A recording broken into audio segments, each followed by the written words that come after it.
আসসালামু আলাইকুম। আমার নাম মিস তাসনিয়া রানা তামান্না।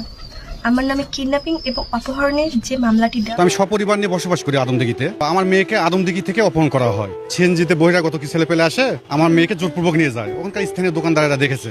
তারপর আমি তো ছিলাম না, আমি ডিউটিতে ছিলাম। আপনার ভাবি দৌড়ে যায়, ভাবি ভাবি আসেন, হোসা আপনার মেয়েকে জন নিয়ে আছে। তখন আপনার ভাবি আসতে আসতে মেয়েকে নিয়ে ওরা মনে করেন যে সিএনজি যুগে একবারে সান্তাহার দিকে, ওখানে রেল স্টেশন আছে, সান্তাহার দিকে নিয়ে চলে গেছে।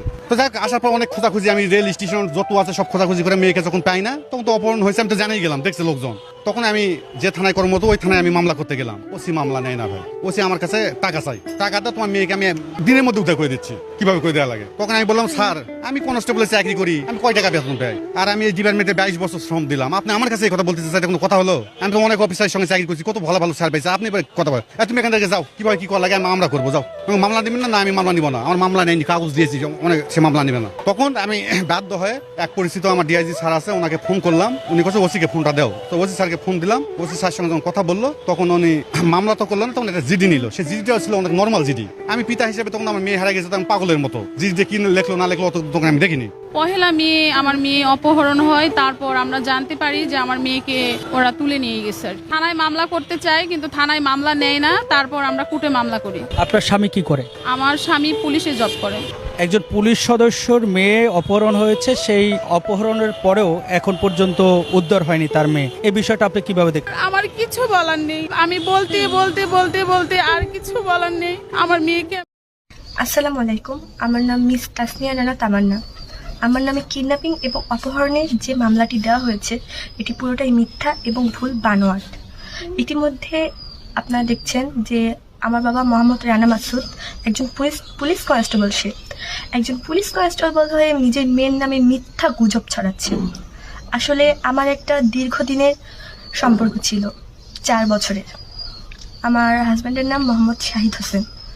তো আমার বাবা এই সম্পর্কটা, মানে আমার ফ্যামিলি মানুষজন এটা মেনে নিচ্ছে না। তো আমার হাজব্যান্ডের নামে পোস্টার ছাপাচ্ছে, মানে সব মিথ্যা। অপহরণ, মানে আমার হাজব্যান্ড আমাকে অপহরণ করছে, এসব মিথ্যা ছড়াচ্ছে। এর আগেও আমি চলে এসেছিলাম। তারপর আমার শ্বশুর শাশুড়িকে মারধর করে, মানে আমাকে জোর করে আমার বাবা আমাকে এখান থেকে নিয়ে যায়, মানে আমার শ্বশুরবাড়ির লোকজনদের বাসা থেকে আমাকে নিয়ে যায়। তারপর এদের নামে করেনি, আমাকে কেউ কিডন্যাপিং করেনি।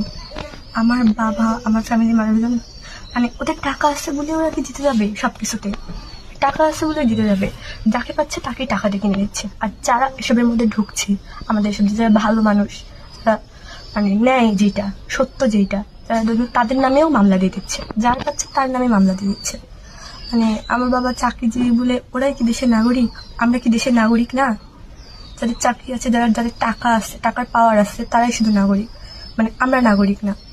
আর আব্বু, তোমাকে লাস্ট একটা মেসেজ, আমি যেখানে আসছি অনেক ভালো আছি, আমরা দুজন যেখানে আসছি। আর আমরা এখন, আমি যে চলে আসছি, আমার শ্বশুর শাশুড়িও জানে না, আমরা ওদের কাছে নাই, আমরা আলাদা এক জায়গায় আছি, কেউ জানে না আমরা কোথায় আছি। তো আমি অনেক হ্যাপি আছি। দয়া করে এগুলোর মধ্যে তুমি আর ঢুকো না, আর এই নিরীহ এই মানুষগুলোর নামে এসব মামলা টামলা এসব আর করো না, অফ করো।